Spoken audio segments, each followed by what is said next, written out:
Friend, চলেছি নতুন একটা ভিডিও নিতে। ফার্স্ট মে 3টে সিনেমা রিলিজ করছে, একটা অজয় দেবগনের রেড 2, একটা নানির হিট 3 এবং সূর্যের রেট্রো। তো এই 3টে সিনেমার প্রথমে বাজেট বলবো এবং কার কত কি মানে কোন সিনেমা এগিয়ে আছে অবশ্যই তোমাদের বলবো। তো প্রথমেই যেটা বলবো সেটা সব থেকে বেশি বাজেটের সিনেমা, সেটা হচ্ছে রেট্রো, সেটা হচ্ছে 65 করোড়। তোমরা এখন শুনে বলবো 65 করোড় তো অনেক কম। হ্যাঁ, অবশ্যই 65 করোড়, যেটা অফিসিয়ালি জানা গেছে 65 করোড়, এটা অনেকটা কম।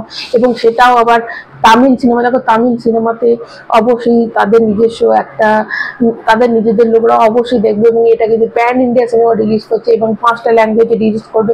কিন্তু হিন্দিতে কত কি মানে এটা বক্স অফিস কালেকশন করবে সেটাই ডাউট আছে, কেননা যেটা কাশ্মীরে যে ঘটনাটা ঘটেছে তারপরে কিন্তু হিন্দি বেল্টের মানুষ এবং অনেক সিনেমা দেখা মানে হলে যাচ্ছে না এবং এর জন্য কিন্তু অনেক এফেক্ট পড়েছে, যেটা অবশ্যই কেসরি চ্যাপ্টার 2-তে এফেক্ট পড়েছে এবং যেটা জাট সিনেমাটাতে প্রচণ্ডভাবে ড্রপ হয়েছে। তো অবশ্যই এরকম একটা ঘটনার পর মানুষ সিনেমা দেখতে যেতে ভয় পাচ্ছে বা তারা মানসিকতাটা সেটা নেই, তো সেই জন্য তারা যাচ্ছে না। এবং এই সিনেমাটা এবং রেট্রো সিনেমা তখনই হিট করবে যদি ধরো এর এক্সট্রা অর্ডিনারি রিভিউ আসে, তো তখন মানুষ অবশ্যই হলে গিয়ে হয়তো দেখতে যেতে পারে। আমি হিন্দি বেল্টের কথা বলছি, তার নিজস্ব ল্যাঙ্গুয়েজ এতে সেখানকার লোক তো অবশ্যই দেখবে। নেক্সট তোমাদের যেটা বলবো সেটা হচ্ছে নানির যেটা হিট 3 যে সিনেমাটা। এখানে কিন্তু মানে নানির কাছে শেখা উচিত যে একটা সিনেমাকে কিভাবে প্রমোশন করা, মানে দুর্দান্তভাবে শ্রীনিধি শেট্টি এবং নানি এরা কিন্তু, নানি এই সিনেমাটা কিন্তু প্রডিউসারও তো দারুণভাবে এই সিনেমার প্রচার করছে, সব জায়গায় গ্রাউন্ড লেভেলে গিয়ে প্রচার করছে।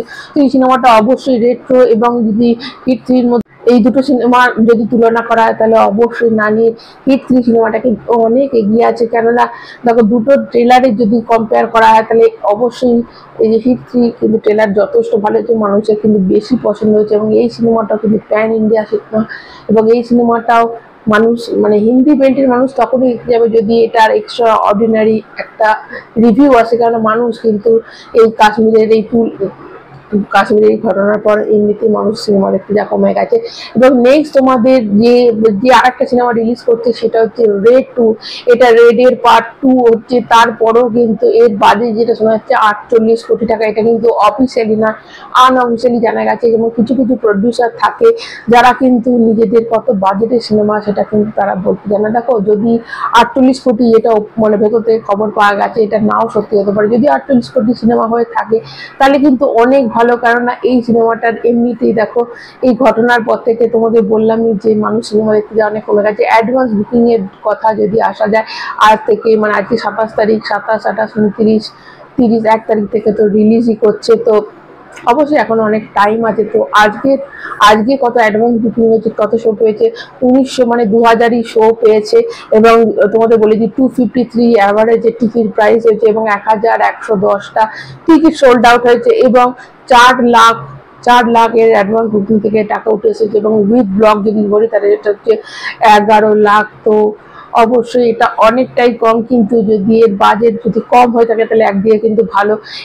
এবং ফিলিং পাস কখন সেটা কিন্তু আর 2 দিন বাদ তোমাদের বলতে পারবো, কেননা জাস্ট আজকেই খুলেছে। তো সেইখান থেকে প্রথম দিনে অল্পই হয়েছে, কিন্তু এটা এখনো তো 4-5 দিন রয়েছে। তো অবশ্যই এটা হয়তো আরো বাড়বে এবং এটা হিন্দি ল্যাঙ্গুয়েজ যেহেতু সিনেমা এবং অজয় দেবগনের সিনেমা, তারপরেও কিন্তু এর মানে অ্যাডভান্স বুকিং এর সেরকম ছাপ পড়েনি। তাহলে বাকি দুটো সিনেমা কি হবে অবশ্যই সেটা নিয়ে তো একটু সন্দেহ আছে। এই ঘটনাটা ঘটার পর থেকে কিন্তু মানুষ সিনেমা দেখতে যেতে একটু ভয়ই পাচ্ছে বা তাদের ইচ্ছেটা চলে গেছে।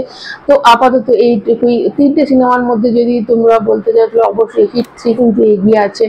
এবার দেখা যাক এই 3টে সিনেমা মানুষ কতটা অ্যাকসেপ্ট করে, অবশ্যই সেটা সময়ের অপেক্ষা।